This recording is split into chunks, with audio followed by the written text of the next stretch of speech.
Ladies and gentlemen, welcome back to my channel. My name is Marissa, and today I'm going to be doing the second half of my November wrap-up and also telling you just how my reading month went this month. So the first book that I finished in the second half of the month was Words of Radiance by, of course, none other than Brandon Sanderson.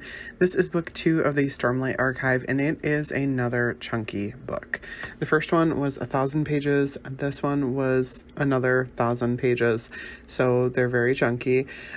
So this one is doing more of what Brandon Sanderson is famous for, is that character work and the world building, and we're getting to know more and more about both of those things, and the plot is starting to come together more.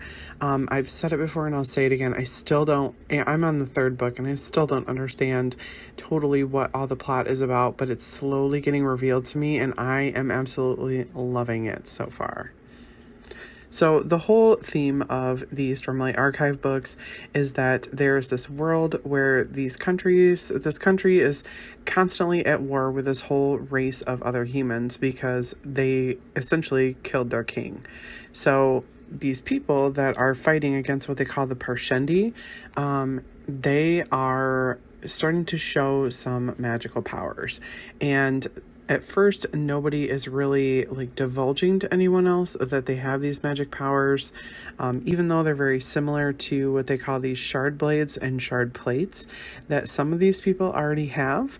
And they talk a lot about these lost Radiance, which were basically these superhumans who had these blades and plates back in the day, and at one point they basically turned on humanity and gave up on them. So they're fighting this war, and things are starting to come together. Honestly, I can't say much more than that. Number one, because the plot still really hasn't come together, and number two, because I don't want to give any spoilers. So the next book that I ended up reading was Dark Age by Pierce Brown, and this is another one of the Red Rising novels. This, I believe, is the 5th book in the series. It's not the ending by any means, and a lot of really crazy stuff happens in this one. Main characters are dying. It's absolutely insanity. It's still very war-based, like the entire series has been. So the Red Rising series is based on this guy named Darrow, and he is what they call a red. Basically, they have all these cases of people that are different colors, and the different colors are only allowed to do certain things. Like the reds are the workers. They work in the mines. They drill for helium, and that powers the spaceships. And the entire solar system is basically inhabited, and people have found a way to live on these worlds.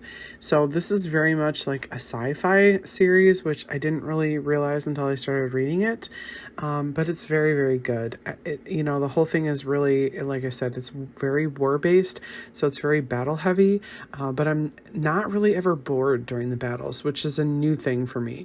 There's so much humor in here that is just, oh man, it just makes me laugh out loud quite a few times.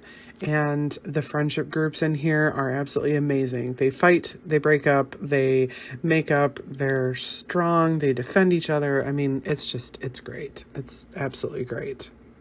So the next book that I ended up picking up was Assassin's Apprentice by Robin Hobb. This is book 1 in the Farseer trilogy, and I have heard really good things about this author.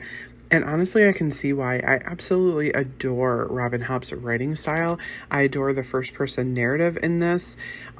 What I'm not too fond of is it does feel pretty rushed. It feels like we're missing pieces of the story, or pieces of the story are glossed over that I would really have liked to actually explore with the characters. It's like, oh, well, let me tell you about this awesome thing that happened. Kind of, sort of, but it only happened in the background, and I'm not going to give you any more detail on it. So I do really wish there was some more of that, but so far I am really loving the characters, and I'm really loving the interconnected relationships. So I definitely plan to continue on with the series. So the last slide that I have for you here today is my November stats. Of course, so for pages read, I read a total of 3,821 pages over 5 different books, both audio and physical. I didn't actually finish an ebook this month because it is kind of a chunky book. So I only read in 2 formats and I only read 5 books, which is crazy to me because pretty much every month I've been consistently reading 15 to 16 books. Part of that is because I've been a reading slump, and part of it is because I'm reading very chunky books, so that certainly helps. But the page count is pretty well up there, so I didn't do too badly if I say so myself. So that is all that I have for you guys today. I'm sorry for this format rather than you seeing my lovely face. I am just extremely tired tonight and don't feel like being on camera. So that is all I have for you guys, and I hope I'll see you in my next one. Bye-bye. Thank you so much for watching my video. I upload every Wednesday and Saturday, and I would really love it if you would like, comment, and subscribe my videos. Have a great day.